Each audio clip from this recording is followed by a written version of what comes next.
Bien, hubo algún problemita ahí con la tecnología, así que, bien, me gustaría saber si ahora se restableció la comunicación.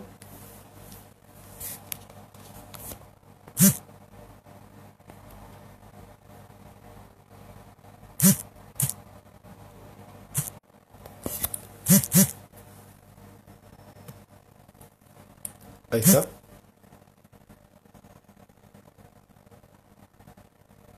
Bien, veo que se están reincorporando. Eh,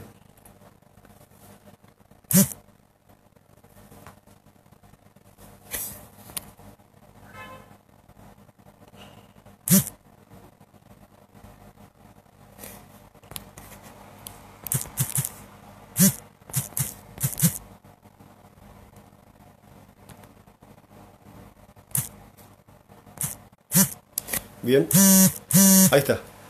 Ahí estoy, nuevamente. Ahí va, espero, yo veo que se están reincorporando. Sí, perdón, pero el internet no es demasiado bueno. Sospecho que están colapsadas las redes bueno, por los problemas de público conocimiento. Así que, bien. Bueno, voy a continuar con la explicación acerca de Kamae, ¿no? Muchos me preguntan acerca del Kamae y yo decía que no es para nada una posición de guardia, ¿no? No hay guardia en el Kamae. En el Kamae hay tomar una postura correcta para hacer algo importante, ¿sí? Por eso decimos que una persona antes de realizar una caligrafía, sí, retomo Fernando Valdivieso con el tema del Kamae, ¿no? Kamae decía que no es una posición de guardia, eso es un malentendido, ¿no? La idea de Kamae es tomar una postura correcta para hacer algo importante. Por eso una persona, por ejemplo, cuando va a hacer una caligrafía o cuando va a hacer un ikebana o va a decir algo importante, toma una posición de Kamae, ¿sí? Se dice que toma una posición de Kamae. Es prepararse para dar lo mejor de uno. En realidad, Kamae es un ejercicio físico, mental y espiritual que no tiene nada que ver con la posición de guardia, y es un ejercicio muy exigente donde buscamos casi la perfección del equilibrio técnico, ¿sí? Entonces, lo que tomamos es la enseñanza del fundador. Buscamos que la posición de los pies sea triangular, la posición de las caderas y los hombros permanezca de manera cuadrada, y vamos a buscar el círculo en el movimiento. Entonces, tomar la posición de Kamae es más difícil que caminar de cabeza, ¿no? Exige muchísimo la postura, y cuando uno comienza a practicar seriamente Kamae se siente mucho el desarrollo del centro, ¿no? Normalmente cuando hablamos del Hara o del centro se habla, ¿no?, de dos dedos debajo del ombligo, etcétera, etcétera, pero cuando uno comienza a hacer el Kihondosa con seriedad o a practicar Kamae con seriedad, uno comienza a sentir que el centro no está sobre la superficie, sino que está dentro de la médula y en el medio de la columna, ¿no? Sobre la cavidad pélvica, y uno comienza a sentir físicamente la quemazón y el dolor, ¿no?, entre medio de los dos riñones, ¿no? Un punto básico de la medicina tradicional china y de la medicina oriental, lo que se llama el caldero, ¿no?, en la medicina china. Entonces, el lugar desde donde nace la energía interna. Y la práctica de Kamae simplemente muestra eso, ¿no? Yo recuerdo algo que me ha contado Ando Sensei, que después de muchísimos años de entrenar la posición de Kamae, Yoda Sensei decía que solamente viendo el Kamae de una persona uno podía determinar su nivel técnico. Y una vez le dijo: Ando, por favor, mostrame tu Kamae, ¿no? Y cuando se lo mostró, también le dijo: estás demasiado pendiente de un Kamae perfecto. Ahora lo que tenés que buscar es que el Kamae sea natural, ¿sí? Que eso surja desde el espíritu. Y eso es lo más difícil. Kamae es una posición difícil que requiere mucha práctica, mucho entrenamiento para que se realice de forma natural. Al principio suele ser un poco forzada por lo que les decía, ¿no? Porque lo que no está natural es la posición de nuestra columna, el modo de nuestra respiración, la flexibilidad de nuestras rodillas, etc. Entonces, a veces me preguntan también por qué se extiende la mano, por qué uno se coloca de frente, por qué se abren los dedos. Claro que sí, el Hanmi es una posición, el Hanmi estamos hablando de una posición de guardia, ¿no? Es una posición donde uno no va a ofrecer frontalmente la exposición al adversario, como tampoco va a abrir los dedos, ¿no?, para tomar la posición de guardia.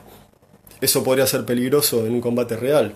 Sin embargo, durante la práctica, cerrar el puño puede ser muy peligroso para la salud porque se cierra el meridiano del corazón, ¿no?, y la respiración y la circulación de la energía no es correcta, ¿sí? Por lo tanto, es muy importante respetar los detalles de cómo se ha transmitido de generación en generación este modo de hacer las cosas.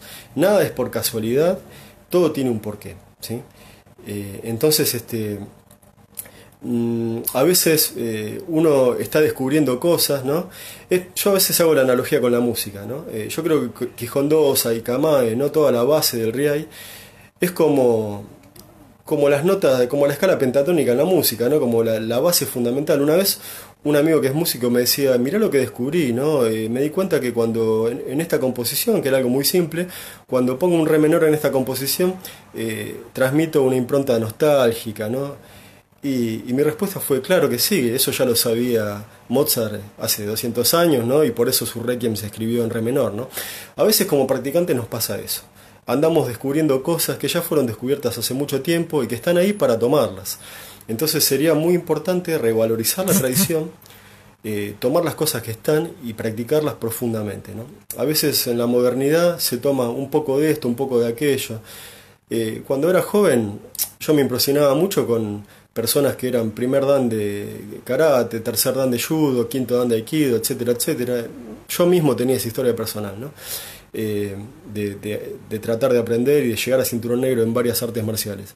Sin embargo, hoy entiendo que eso no sirve para nada, es como una gallina que picotea un poco de cada cosa, y mi práctica hoy en día es profundizar y llegar a ser un verdadero maestro algún día de mi escuela, ¿no?, del estilo Yoshinkan y de lo que Ando Sensei me transmite como maestro. Ojalá pueda comprender en profundidad la enseñanza de Ando Sensei, y eso es mi motivo de vida como practicante. Así que el Quijondósa y el Kamae se debe practicar tal como se transmite, ¿no? En ese sentido hay un desarrollo dentro de lo que es el Yoshinkan que es muy estricto, digamos, ¿no? La técnica se hace de una manera determinada y los katas se hacen de una manera determinada. No se permite tanta tolerancia en el desarrollo personal, sino hasta un estadio muy avanzado de la práctica, ¿no?, donde por supuesto sí eso ocurre. Me preguntan Michael Rodríguez, ¿cuál es el motivo por el cual el Aikido Yoshinkan no se expandió de la misma manera a otras líneas? Y en primer lugar, creo que no se expandió de la misma manera porque los discípulos de Yoda Sensei estaban tan conmovidos con el maestro Yoda, ¿no?, que ninguno se atrevía a enseñar fuera del Hombu Dojo, ¿no?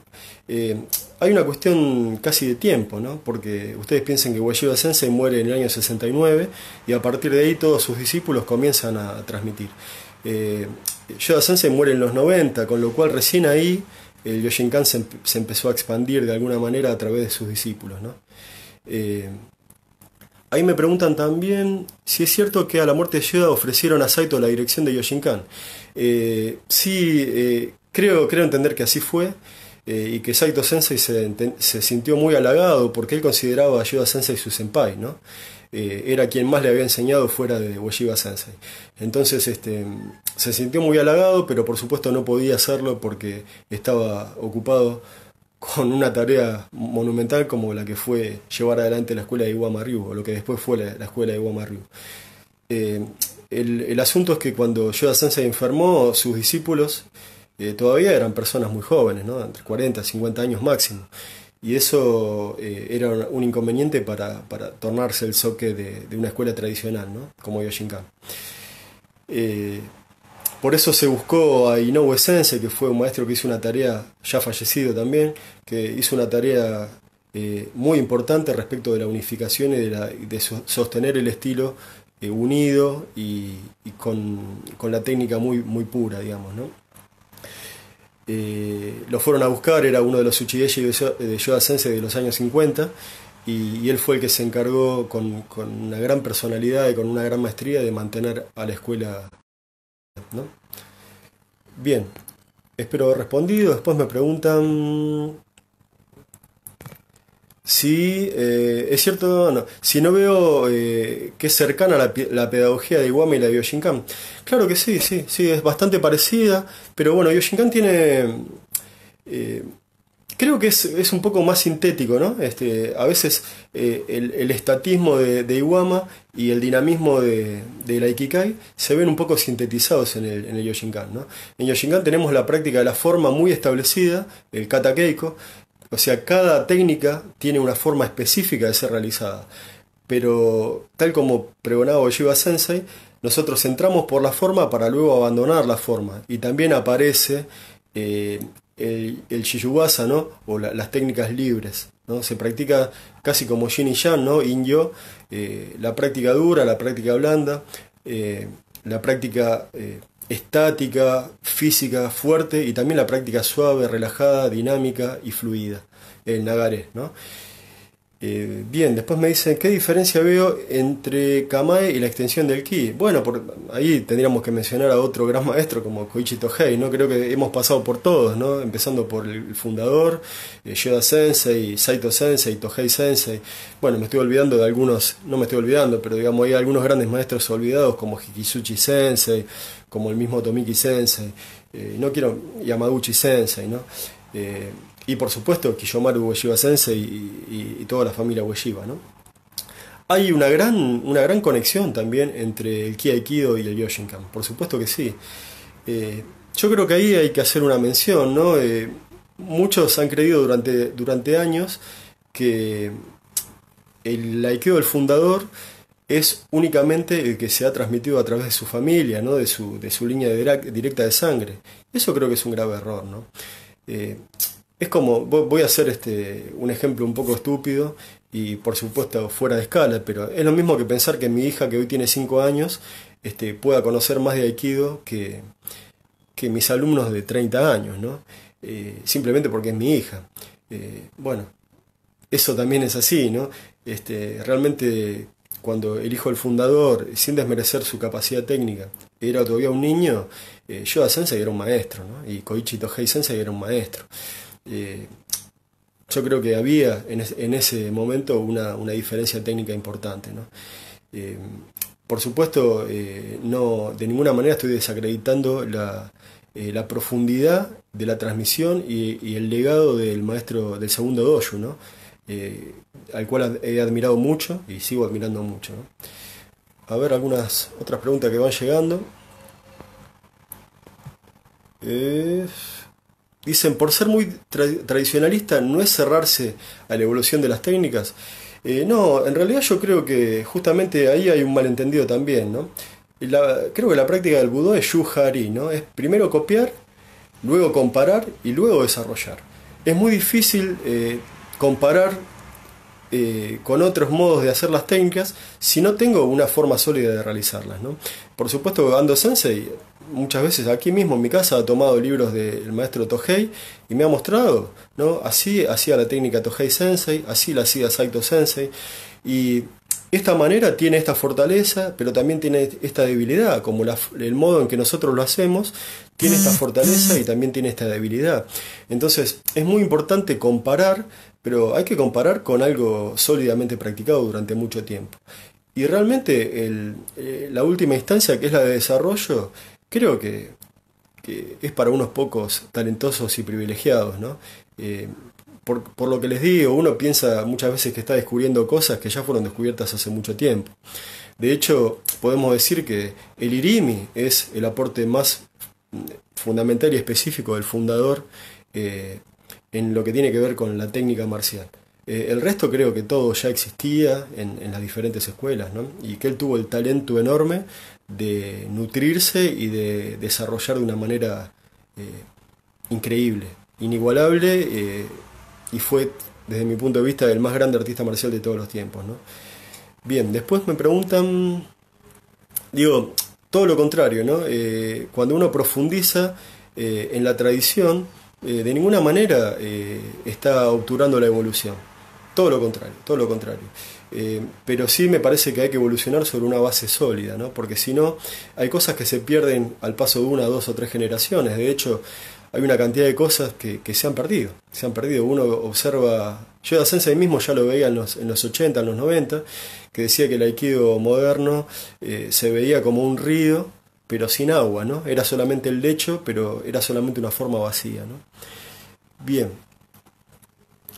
Bien, después el Sensei Aldo me pregunta si Yoda Sensei era muy amigo del maestro Kimura y qué rol tuvo Inoue Kancho en la relación con el hijo de Yoda Sensei y con diferentes líneas. Sí, claro, sí, había Yoda Sensei era muy amigo de muchos grandes personajes y de muchos grandes maestros.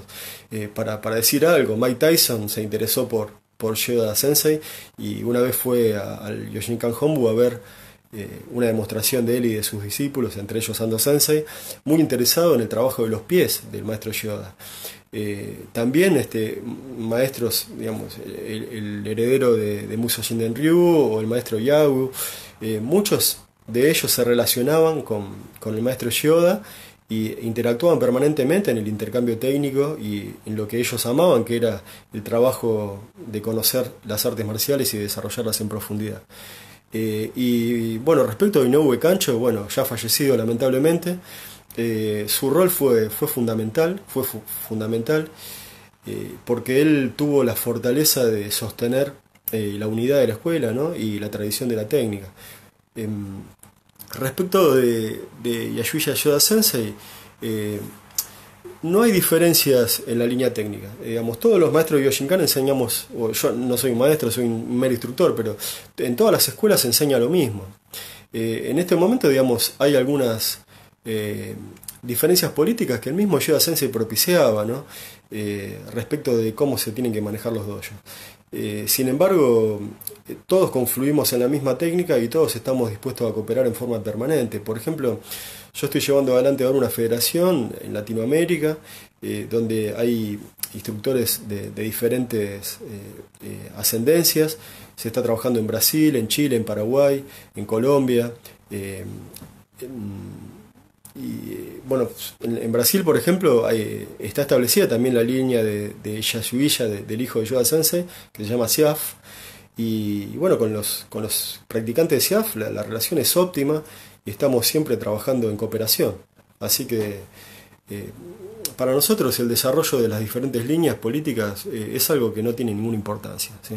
Lo único que nos interesa es la práctica y el aprender uno de los otros, ¿no? No es algo importante profundizar en las diferencias políticas porque creo que a todos nos une el amor por la práctica y todos tenemos algo para aprender, ¿no? Yo creo que, como decía un gran educador brasileño llamado Paulo Freire, él decía que nadie le enseña a nadie, pero nadie aprende solo.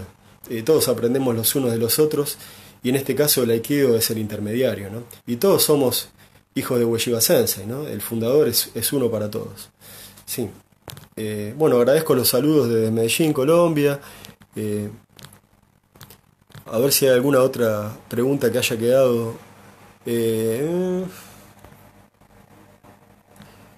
Bien, se podría profundizar en el tema del desarrollo, ¿no? De por qué se desarrolló de otra manera. Simplemente fue eso lo que ocurrió, ¿no? Es que hubo un desarrollo diferencial. O sea, el Aikikai se desarrolló y se centró en la difusión del Aikido a nivel mundial y eso fue algo precioso porque de nada serviría que practicaran el Aikido 3 o 4 personas si buscamos que eso realmente influencie en la mejor relación entre los seres humanos, ¿sí? Pero por otro lado también es importante que alguien trate de conservar la tradición y por eso también es tan jugoso, tan importante, tan lindo esto que estamos haciendo, que es la comunicación entre nosotros, la cooperación y el intercambio.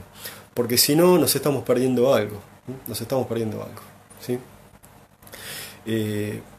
La verdad, en mi caso, mi relación con los diferentes instructores y maestros del Aikido acá en Argentina es óptima. Recibo de todos ellos el cariño, la cooperación, siempre palabras de aliento, siempre gestos de grandeza, ¿no?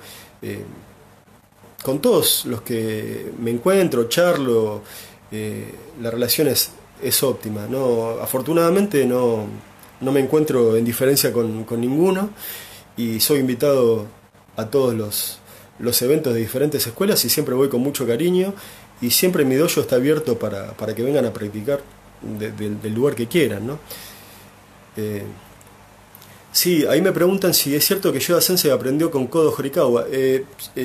No lo podría asegurar, pero es muy probable, sí, es muy probable. Se lo voy a preguntar a mi sensei, Ando Sensei, y, y también él aprendió en forma directa del Daito también, junto con Ueshiba Sensei, ¿no?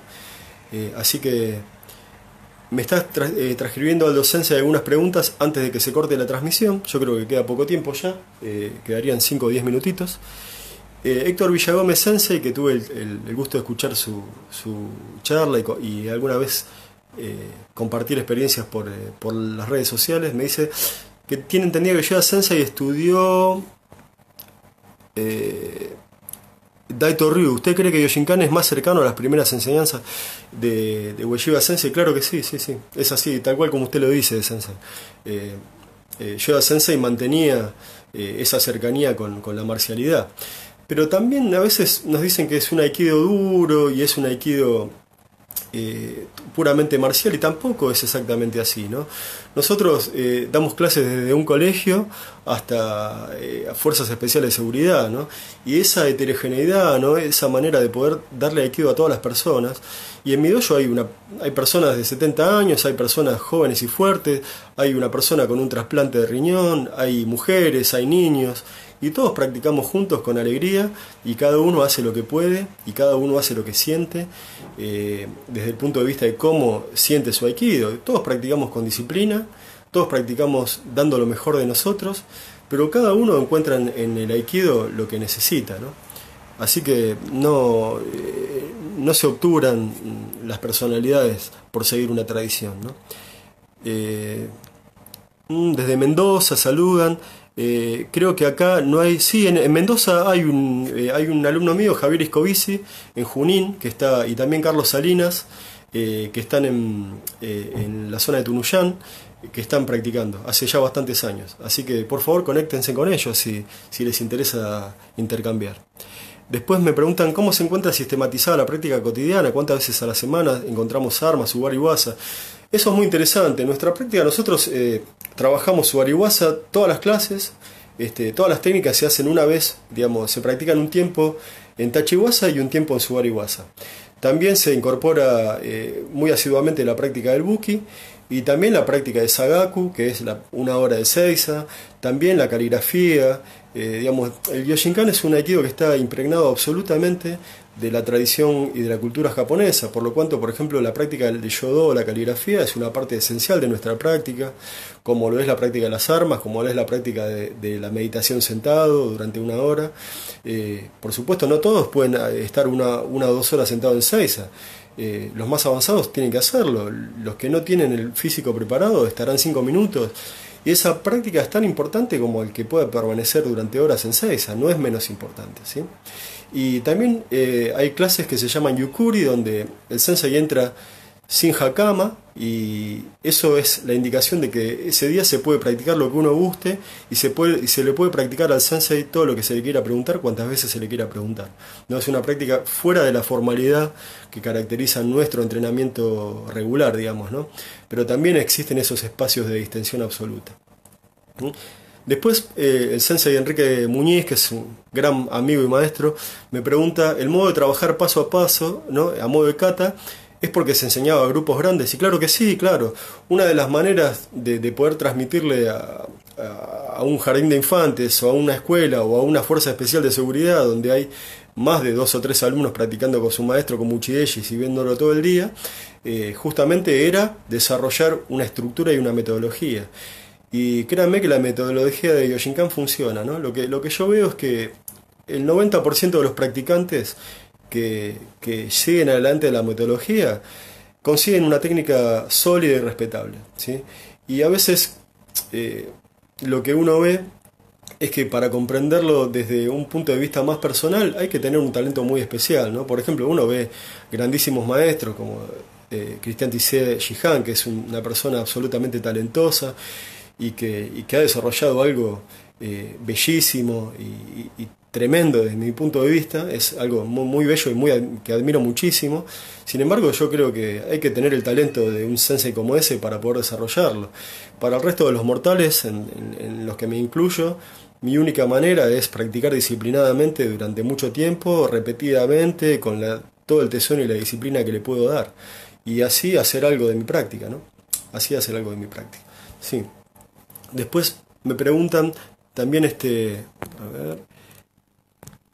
Javier Piñeiro, otro gran amigo de una escuela diferente a la nuestra también, pero con la que siempre nos juntamos a practicar y a hacer clases, me pregunta, así como Yoshinkan tiene una forma de estudiar y practicar la técnica, también tiene una forma particular de evaluar. Eso es muy importante también, ¿no? Una de las cosas que a mí me ha atrapado es tal vez el tema de las graduaciones, donde los grados siempre son por examen hasta el quinto dan, y hay mucha más justicia en ese caso, creo, ¿no? La forma de evaluar es muy específica, y si uno conoce la técnica, aprueba, y si no la conoce, no aprueba. Y los programas son muy claros, ¿no? Uno tiene muy claro qué es lo que tiene que practicar y qué es lo que tiene que mostrar en el examen y cómo lo tiene que mostrar, ¿sí? Y cuando uno se equivoca en un kata, mala suerte, volverá a rendir en otra oportunidad, ¿no? Y a veces conocer también con la mente y con la memoria la forma del kata revela una práctica sostenida y repetida, ¿no? A veces me pasaba, ¿no?, como practicante de la Ikikai, que miraba el programa y decía, esto lo sé, esto también, esto lo sé, esto también, y me presentaba a rendir, ¿no? Sin embargo, eso no lo pude hacer jamás con el Yoshinkan, y he tenido que practicar cientos y miles de veces cada una de las técnicas para poder memorizarlas y no fallar en el momento del examen, ¿sí? También se hace un seguimiento de alumno por alumno con un legajo, y se cuenta con ese legajo al momento de hacer las correcciones, ¿no? Al final del examen se hacen las correcciones, y luego cuando ese alumno se vuelve a presentar al examen, esas correcciones se tienen muy en cuenta, ¿sí? Eso también es muy especial, la forma en que se evalúa, ¿no? Después me preguntan si se tiene la idea de que es como en el Daito Ryu, un aikido tosco y rudo. Yo creo que es un grave error, ¿no? El aikido de Yoshinkan no es rudo para con el uke. Uno es muy gentil con su uke. Es rudo para con uno mismo porque uno practica mucho el subariwaza, porque uno practica mucho el sensa, el seisa, el kama, el Kihon dosa, que son realmente...